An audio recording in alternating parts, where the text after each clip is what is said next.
Hi guys, so if this has ever happened to you, then carry on watching. I'm going to tell you every step of the way of how you get one of these Insta360 camera repaired directly through Insta360, and is it actually worth doing?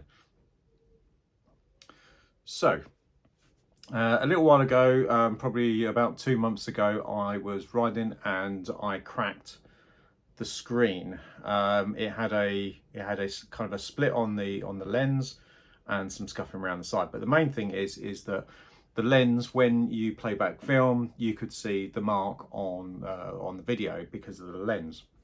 Now, anyone that has one of these knows that these are completely sealed units and an absolute pain to try and repair. Now, you can do other things on the internet that say that you can kind of buff some of the things out, and with very minor scratches, I believe you probably can. There'll be other videos on the internet that will show you how to do that. However, if you get to the point where I did, where this one was quite severely damaged, because it was dropped. I think I came off my unicycle and it scratched. Then another approach is needed. And my previous one, my Insta360, this is the ONEX 2, I actually ended up sort of selling that second hand and then buying the X2. Unfortunately, same thing happened with this one. The lenses are very delicate, and unfortunately, if you put lens guards on, you do tend to get a little bit of an outliner mark on the stitch lines. So hence the reason why I've never done that. So I contacted Insta360. So the first thing is to make sure that this is registered with the Insta360 website. Make sure you've got an account with them. The first thing they'll do is you need to open a repair case via their support portal on their website, and it will ask you to provide an RMA number. So basically an RMA number is like a return warranty type number, reference. You can get that by emailing them. Usually within about a day, you'll get that reference code back. When you get that, you can log on to the Insta360 website and request a repair. With that, obviously put all your serial number details in, your contact details, address, etc., and the nature of what's the issue. Now on mine, it was, like I said, one of the cracked screens, only one of the screens, and a bit of sort of scuff damage really. So you put that in, and about 2 or 3 days later, or a day or so later, you'll actually get a confirmation email saying we've received your request, blah blah blah blah. So that's kind of your first step. The second step is that they will eventually, after about a week, and this is where Insta360, unfortunately, their support isn't the greatest in that respect, in that they're only based in China, Hong Kong in China. There is no European or UK support sort of teams and things like that. Trust me, I've looked. So once you've registered and you've requested a repair, the next thing to do is send this off to Insta360 in China. This is the most nervous bit about having one of these things, having to send it halfway across the world to have it repaired. So note to Insta360, you sell millions of these. We need to get more local in-country based support teams to be able to deal with these things, especially the simple stuff.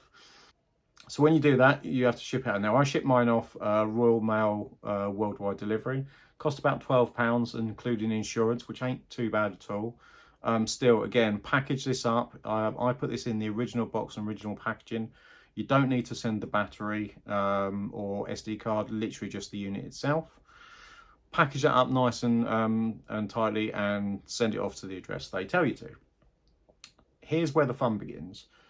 So obviously you can track your parcel all the way to Insta360 via Royal Mail, goes all the way across air freight to China. It goes through various checks and clearance.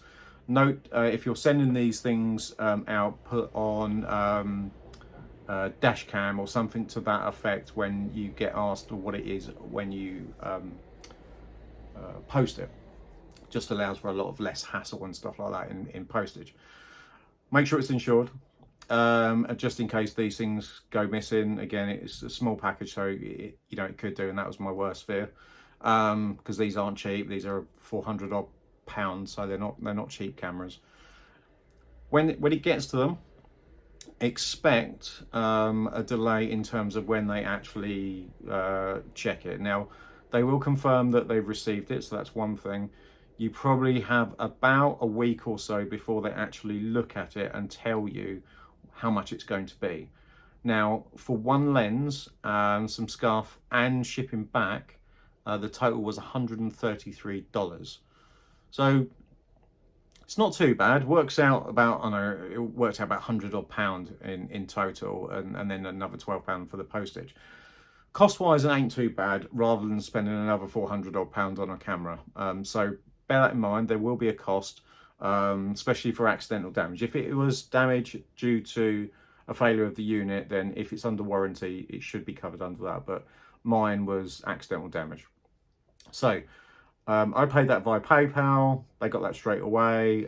Then more fun started with their updates. So the update before, well, the update was that this is going into one of their engineers to look at and to make sure that they can fix it, etc.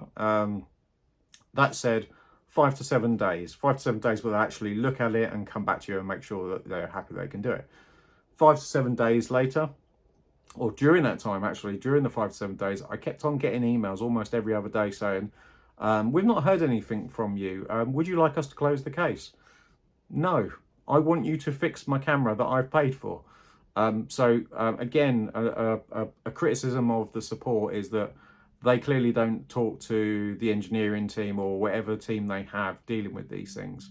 That needs to change, because that's the last thing you want to hear when somebody's got £400 of your kit that's meant to be fixed, as well as another £100 odd of your money. So expect to get a lot of that, but keep emailing back and saying, no, you're meant to be fixing it, can you sort it out? Now, eventually, after 2 weeks of that, and another one saying it'll be in the 5 to 7 days, which my response was, that 5 to 7 days was 5 to 7 days ago, so what's going on? Then they eventually look at it. Now, I sent this, the process started on the 12th of July, 2022. I sent the unit on the 16th of July.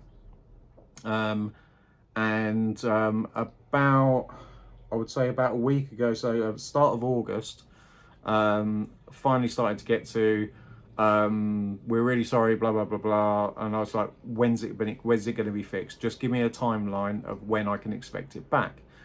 Kept on getting the emails to saying, do you want to close this request? Again, very annoying. But eventually they come back and said, we'll make this a high priority, which I know customer service, I know that's just fobbing off. And then I kept on complaining to them via email, which is the only way you'll get through to them. And eventually they said, we're sending a replacement back. So it's like, okay, great. And literally just as about to say when, they sent me an email saying, here's your tracking details via DHL, and it's on its way back. So that is, well, it's now the 10th of August as I'm filming this, and it turned up today. So once you get your tracking details from DHL, again, you can track this all the way back to the UK. So again, it gives you a bit of comfort factor that it's both insured and tracked, and that you can actually make sure that this unit is coming back in one piece.